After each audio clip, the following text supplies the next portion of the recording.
Hey guys, it's Drew again. It doesn't matter if you prefer vintage or modern, raw or graded, or any other way we could look at collecting. It doesn't matter how you collect. I've identified 5 things that you have to have in your collection in order to become successful. You want to find out what they are? Well, let's check it out.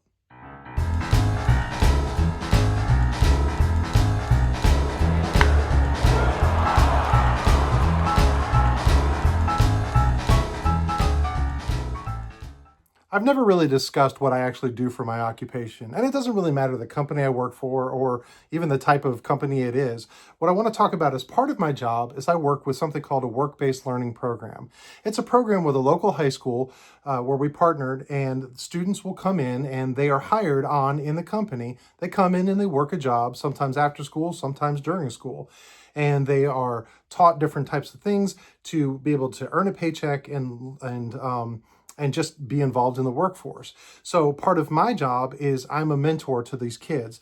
I teach classes to them and I work with them. I encourage them. I answer questions. I'm a kind of a go-between between the company with HR and other things. But part of my classes, what I try to do is I teach classes on how to become successful, how to set yourself up for success.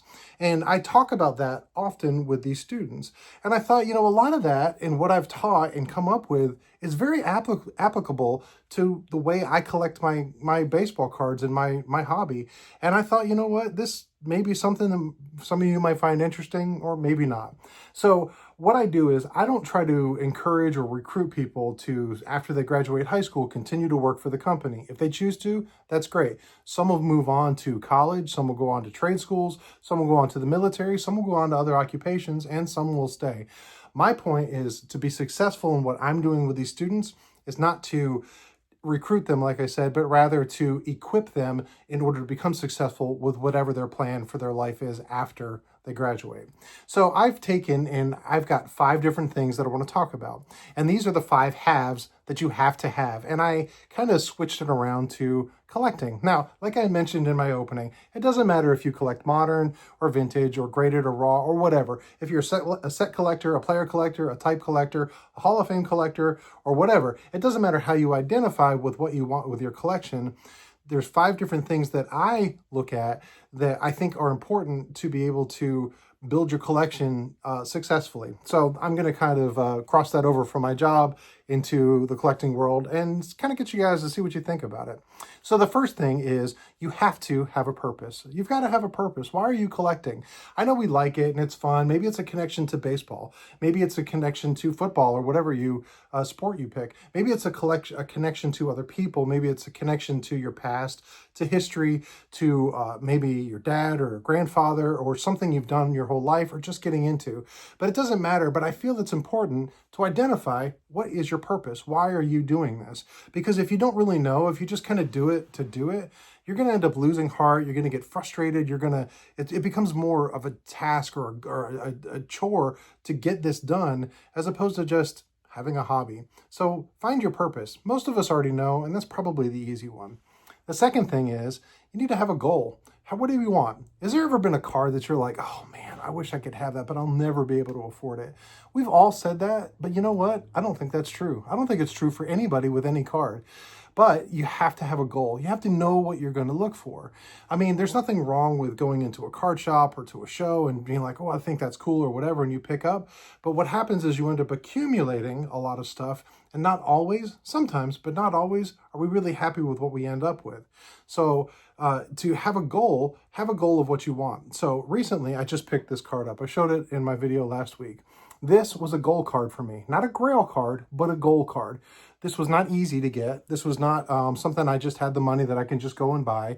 I had to figure out a way to get this card to be able to afford it. And there's a couple different things that I had to figure out. First, I had to figure out where I could find one. Second, how much do they afford? And third, how do I actually get the money saved up to be able to afford it? Now, I don't typically talk about what I pay, but I'll be honest with this. This was $250. And for me, that's a huge card. In fact, that's a really big card. I don't spend money on cards anyway, but to spend 250, that's a big deal. And I don't have a monthly budget or any kind of other income. I have to figure out and be creative in how I did that. So outside of having a goal, the second thing is I need to have a plan. And I remember one thing I tell my students is the difference between having a dream and having a goal is having a plan. You can dream about having 1888 Scraps tobacco card, or some big card, some Mickey Mantle or whatever is big in your world. You can have those as a dream, but as soon as you make it a goal, that means you have a plan. And I had to have a plan. So what my plan was, well, I had to sell some stuff.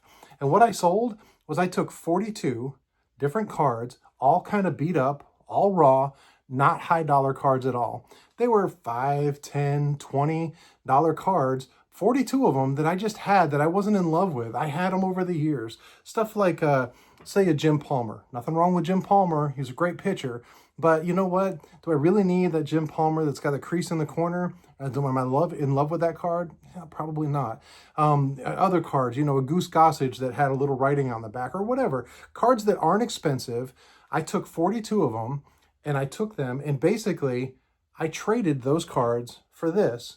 But to do that, I had to have something in between, which was I had to sell those chunks, save up some money, and be able to afford this. That's how I got this card, was I sold off a big chunk of cards that didn't have much meaning to me, didn't have tons of value individually, but added up, I was able to do this.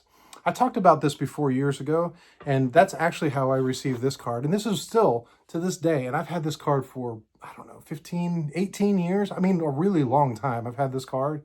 And this is still one of my favorite cards. This is my National Game Ty Cobb card. And there was no way I could afford a Ty Cobb card unless I did something. I ended up going through my stars box from my 90s, back when I opened packs up. I pulled out all my stars and I just started selling them. $1 for this card, $2 for this card, $2 for $1, whatever. And I legit nickel and dimed my way up over a long period of time and ended up with my Ty Cobb. And that made it worth it. So I had a goal, but then I had a plan. And once I did it, here's the thing about having a plan. Don't be so rigid in it. You have to have some flexibility. It's okay, like I sold off this 42 different cards to be able to get the scraps card, but you know what? If I saw something else along the way, I might go for that. I don't want to blow my budget on it, but I had to be a little bit flexible. So that's the fourth thing you need to have, is you need to have a little flexibility. So as you're going forward, you have your goal, you have your plan, you have to be a little bit of flexible. And when you do, you find yourself enjoying it. And that's the fifth thing that I want to talk about. Have some fun. This is a hobby.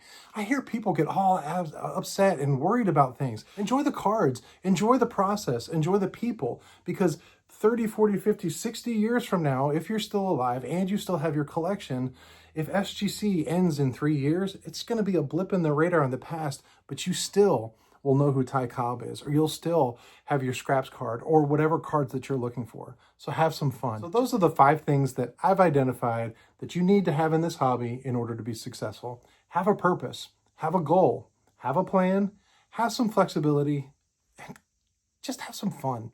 Anyway, I appreciate you guys coming along. Tell me what you think about this. Am I full of it? It's possible. Let me know if you think so or if not.